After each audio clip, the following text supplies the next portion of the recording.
మనిషి contact period ఏం చేస్తాడు? కంట్రీ వరకు చేస్తాడు. కంట్రీ అంటే వివాదం. వివాదాలు ఎవరు సృష్టిస్తాడు? జ్ఞానం లేనివాడు, బుర్ర లేనివాడు, దేవుడి ఆత్మ లేనివాడు, మూర్ఖుడు. ఇక్కడ అంటున్నాడు కదా, చాలా కాలం తరువాత కిందట యెహోవా నాకు ప్రత్యక్షమై ఇంట్లో నేను ఏం లేకుండా శాశ్వతం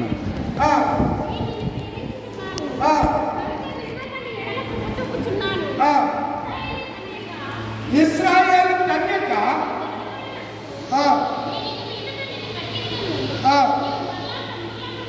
31 చదువుతుంది. ఇర్మియా గ్రంథము 31:33. తరువాత నేను ఇశ్రాయేలు వారితోను యూదా వారితోను చేయబోవు నిబంధన ఇదే. వారి మనస్సులలో నా ధర్మవిధి ఉంచెదను. వారి హృదయం మీద దాని వ్రాసెదను. వారి హృదయముల మీద దాన్ని నేను రాసెదను. ఎక్కడ రాస్తారంట? హృదయముల మీద. దేవుని సువార్త ఎక్కడ ప్రకాశించాలి చెప్పండిరా? మన హృదయాల్లో ప్రకాశించాలి. వెలుగుల గురించి, సువార్త ప్రకాశమానాల గురించి మీకు మాట చదివి వినిపించాలని ఇష్టపడుతున్నారు. చూడండి, యెషయా గ్రంథము 9వ అధ్యాయం 1-2 వచనాలు. యెషయా గ్రంథము 9వ అధ్యాయము 1-2 వచనాలు. అయినను వేదన పొందిన దేశం మీద మబ్బు నిలువలేదు. ఏం నిలవలేదంట? వేదన. ఏంటండి వేదన? శోధన. వేదన. శోధన వచ్చిన తర్వాత ఏం కలుగుతుంది? శోధన వచ్చిన తర్వాత ఏం కలుగుతుంది? వేదన కలుగుతుంది. శోధన బట్టి మనిషి ఏం చేస్తాడు? విలపిస్తాడు. అరే, ఈ బాధ నేను తట్టుకోలేకపోతున్నాను, ఈ వేదన నేను భరించలేకపోతున్నాను. ఇక్కడ అంటున్నాడు కదా, వేదన పొందిన దేశము మీద ఏం నిలవలేదంట? మబ్బు నిలవలేదు. శ్రమలు, వ్యాధులు ఉన్నావా? మబ్బు ఏ రీతిగా విడిపోతుందో అలా వ్యాధులు ఏమైపోతుంది? మాయమైపోతుంది. మరి వాటి కింద చదువుతాం. పూర్వకాలమున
పెట్టాడు. తర్వాత కాలక్రమేణలో మరలా ఆ పలకలు ఇవ్వడానికి దేవుడు అన్నాడు, ఇదివరకైతే నేనే ఇచ్చాను, ఇప్పుడు నువ్వే 2 రాతి పలకలను చెప్పుకుని పట్టుకున్నా ఎందుకు రండి రమ్మని చెప్పాడు. కనుక బైబిల్ పట్టుకుని మనం ఎక్కడికి రావాలి చెప్పరండిలా. ముందు దేవుడు మనకి ఇచ్చాడు, ఇచ్చిన దాన్ని పట్టుకుని వెళ్ళవలసిన బాధ్యత ఎవరిది? నీది నాదే. మోషే అంటున్నాడు, నేను ఇచ్చాను, నువ్వు వాటిని పోగొట్టేసి పగలగొట్టేసినందుకు దేవుడు మోషే మీద ఎప్పుడూ కోపడలేదు. అది ఆత్మావేశం. ఆ కోపాన్ని దేవుడు మెచ్చుకున్నాడు మోషేని. రెండో పర్యాయం మరలా రమ్మన్నాడు. మరలా 40 దినాలు మరలా ఎక్కడ ఉండిపోయాడు? పర్వతం మీదే ఉండిపోయాడు. 40 దినాల తరువాత మోషే బ్రతికితే 120 సంవత్సరాలు. 120 సంవత్సరాల్లో 120 రోజులు కొండ మీదే గడిపేశాడు తన జీవితంలో. ఎవరు? 3 సార్లు 3 రాళ్ళు 12 120 రోజులు ఉపవాసం చేసిన ఏకైక సేవకుడు దేవుని పరిచారకుడు ఎవరు చెప్పండి? మోసెస్. ఒకే ఒక సేవకుడు. ఎవరు? 120 రోజులు ఉపవాసం చేసి 120 రోజులు కూడా తప్తపానం చేశాడు. ఒకసారి 40 రోజులు చేసినప్పుడు నీళ్లు కానీ మంచినీళ్ళు, తర్వాత 3 పర్యాలు కూడా ఏమీ తీసుకోకుండా ఉపవాసం చేసింది ఆయన మన ప్రభు అయిన యేసుక్రీస్తు వారు. యేసు ప్రభు వారు 40 రోజులు చేస్తే మోషే 120 రోజులు ఏం చేశాడండి? 3 దమ్మాలుగా. ఆయన బ్రతికిందే 120 సంవత్సరాలు. 120 సంవత్సరాల్లో కూడా మంచి బలవంతుడిగా అతడు మనకి కనబడుతుంటాడు. కనుక ఆ అధ్యాయంలో ఆ ప్రెసెన్స్, ఆ వెలుగును, ఆ కాంతిని అతడు ఎలా పొందుకున్నాడంటే పర్వతం మీద దేవుడితో ఉండుట ద్వారా అతని ముఖ చర్మం ఏమవుతుందంట? మీరు అక్కడ చూస్తే అక్కడ చదువుకోండి. ముఖ చర్మము ప్రకాశించిందంట. ప్రకాశించిన సంగతి ఎవరికి తెలియదు? చెప్పాలన్నా చెప్పాలి. ఆ కళలు వినపడుతుందా అమ్మా? వెనక వినపడుతుందా? బాబు మీ అందరికి వినపడుతుంది కదా? ప్రకాశిస్తున్న సంగతి ఎవరికి తెలియలేదు? మోషే తెలియలేదు. మోషే కొండ నుంచి దిగొచ్చేస్తుంటే మోషే ముఖం ఈ కాంగ్రిగేషన్ ఇశ్రాయేలు ప్రజలు చూడలేకపోతున్నారు. కారణం చెప్పండి. మోషే ముఖము ప్రకాశిస్తూ ఉంది.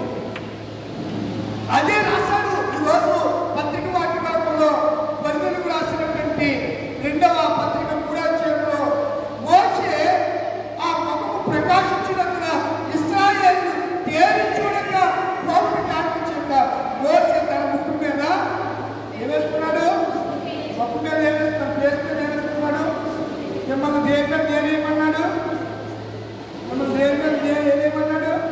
తల మీద ఉసుకేమన్నాడు. మీరే సేవకున్నాను వాళ్ళు ఉచ్చులు వేసేసి జడ వీళ్ళు మామూలుగా జడేసుకోవట్లా లింపెట్టేసి దాని సర్పలాగా నాగరాజు ఇలా ఉరేస్తున్నారు. తల బైబిల్ ఉరేస్తుందండి.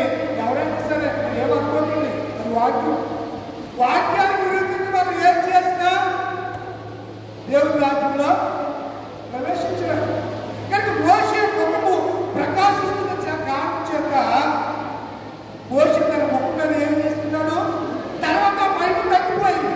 కానీ సువార్త మహిమ అలాంటిది కాదంటాడు పౌలు గారు. సువార్త మహిమ అలాంటిది కాదు. ఎక్కడో ఆసియా ఖండండి, ఎక్కడో ఆసియా ఖండాలన్నింటి కన్నా పెద్ద ఖండం ఏది? ఖండాలన్నింటి చదువు తగ్గ నీకు చదువు చెప్పుకోవడం ఎవరో కానీ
నిజంగా అంటారు కదా, నిన్ను రాజుగారు యాజైన రాజు సొంతం గారు సొత్తైన ప్రజలు గారు అని ఎవరు వారు అంటారు.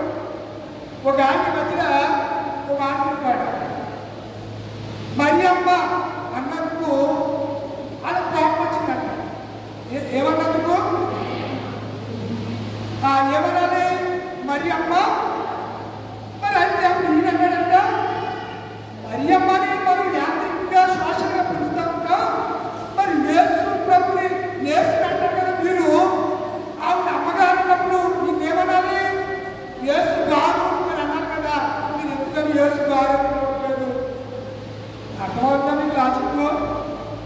ఒక మనిషిని ఇప్పుడు రోమన్ క్యాథలిక్ ఉంది, క్యాథలిక్ వాళ్ళు మరియమ్మను ఏమంటారు? వాళ్ళు పుణ్యత మేరీ మాత, మరియా తల్లి అని పిలుస్తూ ఉంటారు. మరి యేసు బాబు ఏమంటారు? యేసు బాబు యేసు బాబు అంటారు, యేసు అని పిలుస్తారు. ఇప్పుడు ఎవరు ఎక్కువ? యేసు ఎక్కువ, యేసుని కన్నా మరియ గొప్పదా? మరియ గర్భంలో వచ్చిన యేసు గొప్పవాడంటే యేసే గొప్పవాడేమో మన ఇష్టానుసారంగా పిలుస్తాము. అసలు ఐడెంటిటీ లేని ఎలా పిలుస్తాము? మనం కూడా చాలాసార్లు స్థానిక సేవకులకి మాకు ఇవ్వాల్సినటువంటి హామరు గౌరవాలు తక్కువ కొన్నిసార్లు ఎవరు తగ్గుతాయి? మధ్యంతరంగా వచ్చేవాడు. మీకు ఒక మాట జ్ఞాపకం చేస్తారు. యెహోషువ గ్రంథము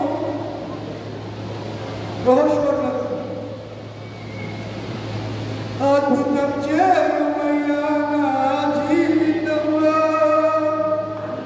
నేనే నమ్మియున్నా యేసయ్యా. అద్భుతం చేయుమయ్యా నా జీవితంలో, నేనే నమ్మియున్నా యేసయ్యా. నేనే నమ్మియున్నా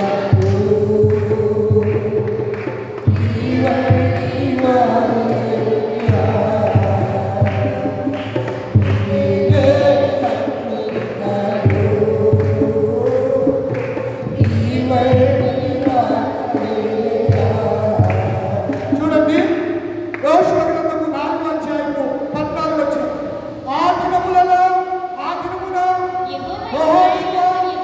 యెహోవా ఇశ్రాయేలులందరి ఎదుట యెహోవాకు అప్పగించిన కనుక వారు మోషేను గౌరవించినట్లు అతని బ్రతుకు దినములన్నిటను అతనిని హానం చేశారు, గౌరవపరచిరి. దేవుని సేవకులుగా గౌరవించలేని దౌర్భాగ్యము నేటి సంఘంలో విలయకాండం చేస్తుంది. మోషే పరిచారకులెవరు? ఈరోజు చదువుకున్న పాఠం అంతా ఆ అమ్మాయి చదువుతుంది. అమ్మాయి పేరంటారు పేరమ్మా చదవలేదా? 5వ అంశం పాడుతుంది. చెయ్యి పెట్టి అమ్మ నువ్వు చదువు ఏ చదువు పరిచారం అనే మాటలు, మహిమ అనే మాటలు పరిధులు రాసిన పత్రికలు మనం చదవదు కదా. ఇక్కడ మోషే పరిచారకులు ఎవరు? మోషే పరిచారకులు ఎవరండి? యెహోషువ. మోషే పరిచారకులు ఎవరు? ఎన్ని సంవత్సరాలు? మోషే పరిచారకుడైనటువంటి యెహోషువకి ఎన్ని సంవత్సరాలు అనుకుంటున్నారు? ఇంచుమించుగా 85 సంవత్సరాలుగా అతడు ఆ మోషేని వెంబడించాడు. మోషేని వెంబడించిన గొప్ప దైవజనుడు ఆ యెహోషువ. అంటాడు కదా, మోషేను గౌరవించినట్లుగా నేను నిన్ను గౌరవిస్తాను అని ప్రభువారు మాట్లాడాలనే సంగతిని నేను మీకు జ్ఞాపకం చేస్తున్నాను. ప్రియమైనటువంటి దేవుని పిల్లలారా, తగ్గిపోయే మహిమ దానికే మనం వినిపిస్తున్నప్పుడు నిరంతరము ప్రకాశించే వెలుగుని గురించి మనము ఆలోచన చేయలేకపోతున్నాం. నిరంతరము ప్రకాశించేది ఏమిటి అనగా దేవుని యొక్క వాక్యము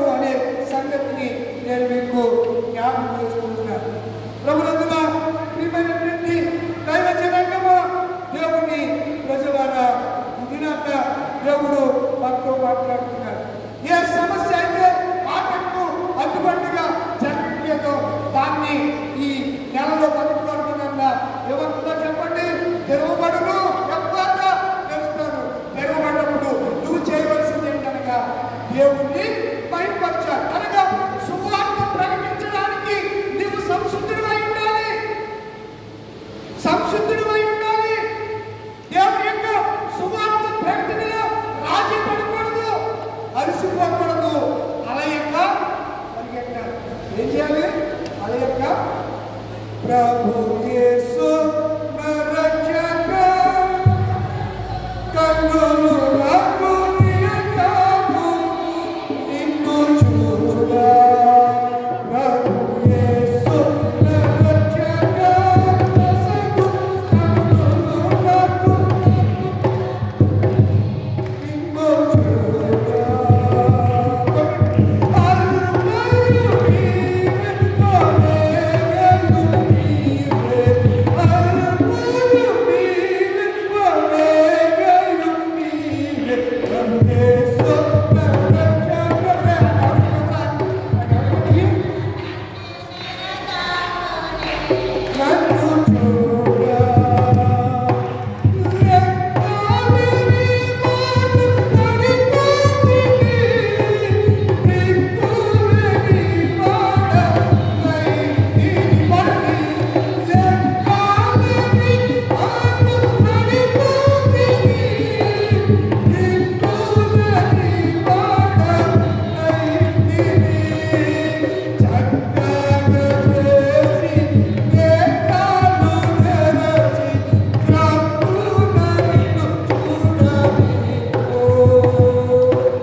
అపవాది వాడు ఏం చేస్తున్నాడు? 4వ అధ్యాయం కొరింథీయులకు రాసిన టైం అవుతుంది. 2వ పత్రిక 4వ అధ్యాయం 4వ వచనం, దేవుని స్వరూపి అయిన క్రీస్తు మహిమ తీసుకోలేదు. క్రీస్తు ద్వారా దేవుని ఎడల నాకు ఇట్టి నమ్మకము కలదు. అమ్మ ఏం చదువుతున్నారా? కొరింథీయులకు 2వ పత్రిక 4వ అధ్యాయం 4, దేవుని స్వరూపి అయిన క్రీస్తు మహిమను కనపరచు సువార్త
యోషువ ఎప్పుడు పరిచారం ఎవరికి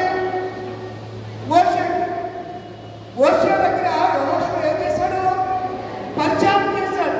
యోషువ ఏం చెప్తే అది చేశాడు. ఇవాళ సేవకులు మాట్లాడుతున్నారు విశ్వాసం నోటి ఎన్నో అసలు వాక్యమే అసలు మనకి ఈ బైబిలే ప్రామాణం అండి. ఈ బైబిల్ తప్ప మరో పేరు లేదు. నేను చాలాసార్లు చెప్తూ ఉంటాను, మనకి భారతదేశానికి 144 కోట్ల మందికి రాజ్యాంగంలో క్రైస్తవులమైన మనకేం చెప్పండి? మన చేతులు ఏముండాలి? చెప్పలేదులా బైబిల్ ఉండాలి.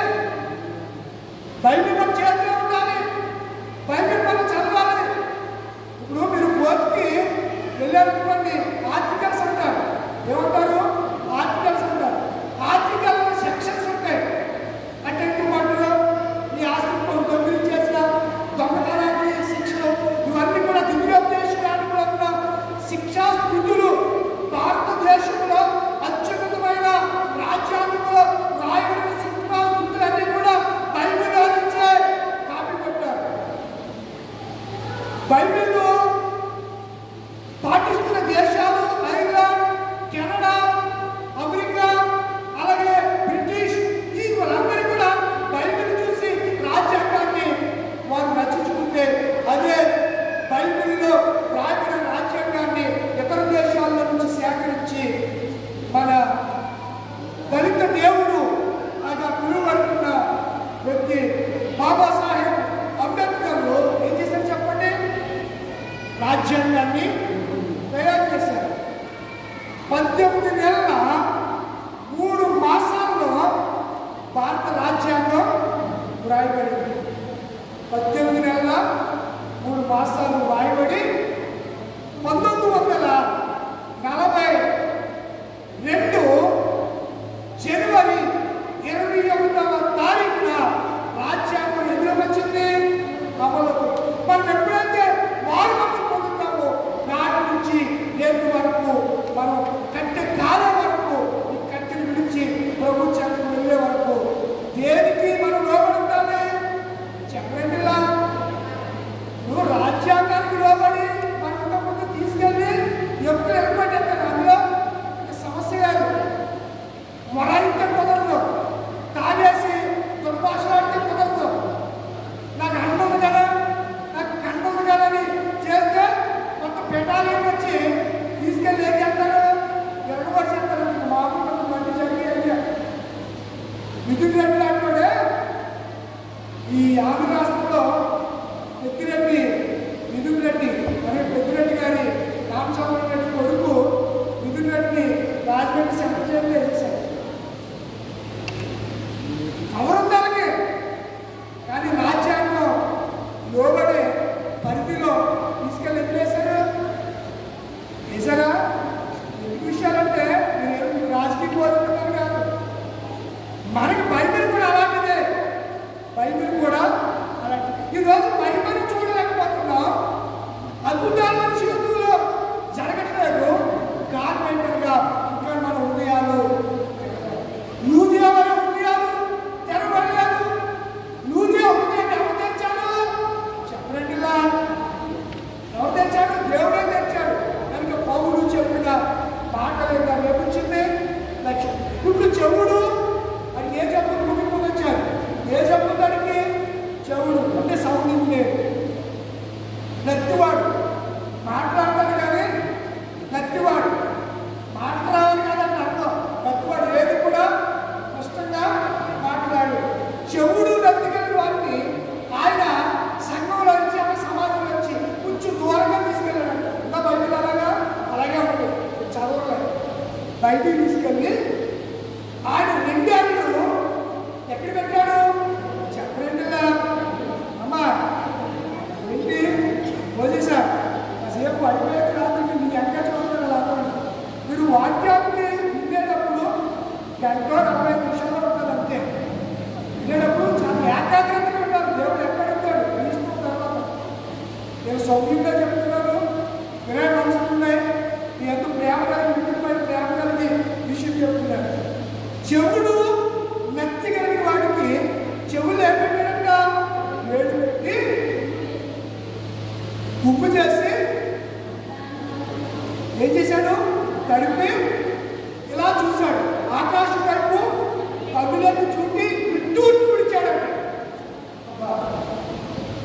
చాలాసార్లు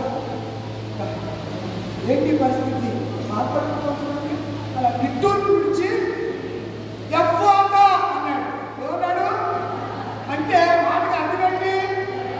ఎరుబడ్డావేమో వెంటనే వాడు నాలుగు సడలి మీరుగా రాయబడి నాలుగు నరములు సడలి తేటగా మాట్లాడుతున్నాడు. తేటగా కొంతమందికి వినే చెబుతున్నాం మాట్లాడే నోరుతున్నారు. నేను చాలాసార్లు చెప్తున్నాను అన్ని రెండు ఉంటే ఇది ఉంటే వస్తుంది. ఎందుకు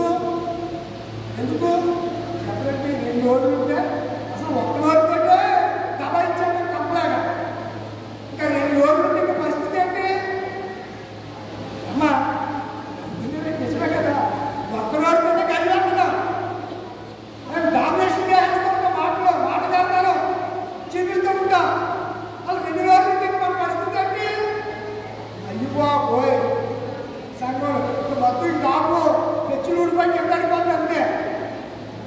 మన మాటలకి పెచ్చులూడి సాగుడి ఎంత వేలడిపోతాయి. అంతలాగా అరుస్తామేమో అని చెప్పి దేవుడు అన్నీ కూడా జ్ఞానం కలిగి తెరవబడుతున్నాయి. తెరవబడినప్పుడు నువ్వు చేయవలసిందల్లా ఏంటంటే ఆయనను మహిమ పరిచారు, గురుకులోకి వచ్చారు, మహిమ పరిచారు. కనుక తగ్గిపోయిన మహిమను కాదు మనం అన్వేషించేది నిరంతరం నిలిచి ఉండే ప్రకాశమానమైన వెలుగే దేవుడి యొక్క వాక్యము నా పాదములకు ఇంకో వెలుగు, వెలుగు. ఆ వెలుగు ప్రకాశము మన మీద ప్రకాశిస్తూ ఉండగా లేచి నిలబడతామా? నిజంగా ఓడి అంశాలు వాక్యము లోతైన నీటి ముక్క వంటిది. ఒక భక్తుడు రీతిగా మాట్లాడుతూ ఉన్నాడు. పిల్లరా, అపవాదిని పరిణామాలతో పట్టడం లాంటిది క్రీస్తును బోధించడం లాంటిది అన్నాడు. క్రీస్తును బోధిస్తే అపవాదిని మనము పరిణామాలతో పొందినట్టు అవుతూ ఉంటాం అని చెప్పాడు. కారణం బట్టిన నేరస్తుడినైనా దేవుడి వాక్యం మార్చవచ్చును కానీ వార్త వేయబడిన మనశ్శాంతి కలిగిన వేషధాన్ని మార్చడం చాలా కష్టమని మరొక భక్తుడు అన్నాడు. వార్తల హక్ 1849లో ఇప్పటికి కూడా మారని తినేసుంటే గుండెసుది కాదు. ఏంటంటే తినేసు ఎప్పుడు కూడా మన ఆధారం మారలేదు. అది ఎప్పుడు తయారు చేయబడిందంటే 1849లో ఆయన క్రీస్తు సువార్త ద్వారా పట్టబడి ఆయన కంపెనీల నుంచి బయటకు వెళ్ళబడితే ఈ పినిస్ని కనుగొన్నాడు. అన్ని వస్తువులు రూపం మారాయి కానీ ఎప్పటికీ పినిస్ లేదు, దాని రూపము మారలేదు. ఇక్కడ ప్రియమైన దేవుడి పిల్లల దైవ జనాంగమా, మనం ఒకసారి దినాన్న దేవుడు మనతో మాట్లాడు. ఎంత రుచికరమైన పండ్లు ఇచ్చినా చెట్టుకు రాళ్ళు దెబ్బలు తప్పవు. అలాగే ఎంత గొప్పవాడి ఎదిగినా నీకు కొందరు విమర్శకులు ఎప్పుడు ఉంటారు. ఈ విషయాలన్నీ నువ్వు మనసులో పెట్టుకుని నువ్వేం చేయాలనగా తెలుస్తూ ఉండగా తెలుస్తూ ఉండగా ఈ భూమి మీద ఉన్న దేవుడి మందిరానికి ఎప్పుడు అడుగు పెట్టాడు, పరలోకంలో అడుగు పెట్టలేదు.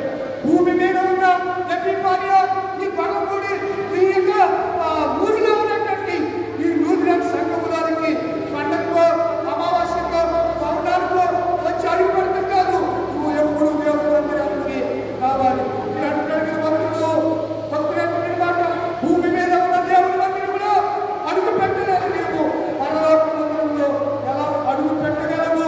భూమి మీద ఉన్న దేవుడి మందిరం పరలోక మందిరానికి గొప్పలాంటిగా పడిపోతుంది. కనుక దేవుడి మందిరంలో మనం రాకపోయినా, దేవుడి మందిరానికి ఆశీర్వచన, దేవుడి మందిరంలో అనాలోచన ఉన్న దేవుడి మందిరంలో ఆక్షేపం కలిగిన అది శిక్షణ అనుభవిస్తాను. నవరోచండి, కళ్ళు మూసుకోండి. దేవుడి వాక్యం అనే సువార్త ప్రకాశం మీద ప్రకాశించబడుతుంది. నెలలో మీరు వాక్యాన్ని ప్రార్థన చేసుకోవాల్సింది. నా సమస్యకు ద్వారం లేదు. అందరూ విశ్వాసం, ఒక నిమిషం విశ్వాసం నాకు ఇక్కడ వాక్యం లేదు. ద్వారం తెరిచి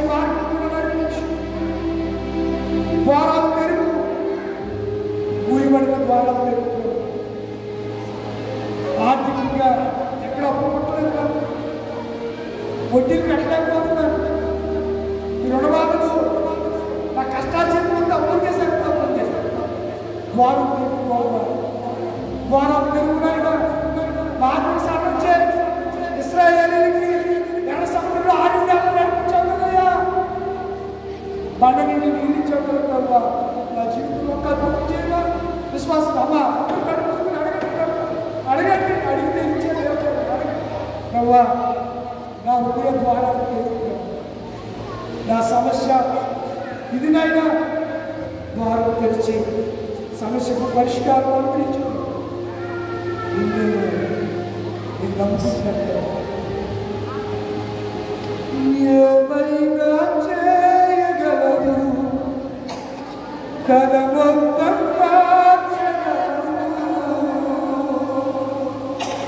నీ నామముకే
మహిమని మీద ప్రకాశించు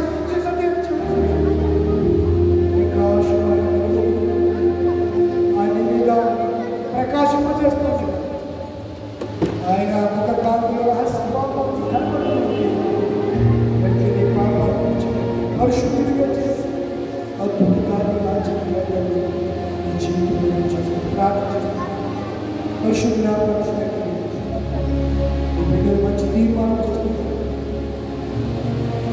సమస్య నుంచి వారికి ఏ ఇబ్బందిలో కొలిమిన వారు కొట్టుకుంటున్నారు. అది అప్పు బాధ, ఆర్థిక సమస్య, అనారోగ్యం, ఏ సమస్య, వివాహంగా ప్రభువా ఏ సమస్య, ఆత్మీయ జీవితంలో ఎదురు లేకుండా ఇప్పుడే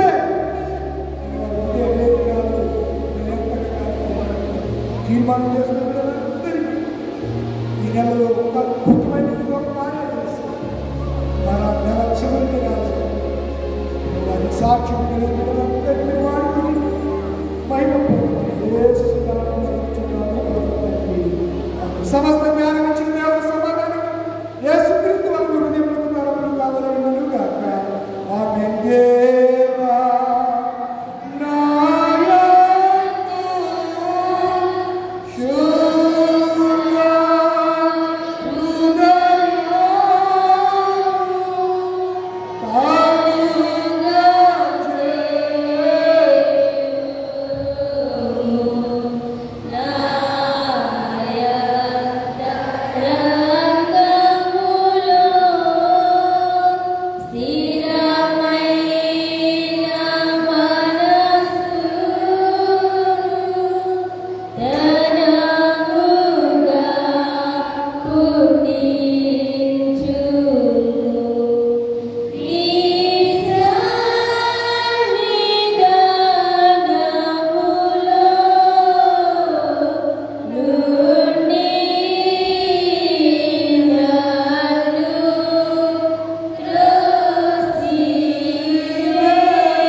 ప్రత్యేక అర్పణలు తీసుకొచ్చిన వారు ముందుకండి వాటి కోసం ప్రార్థన చేయబడుతుంది.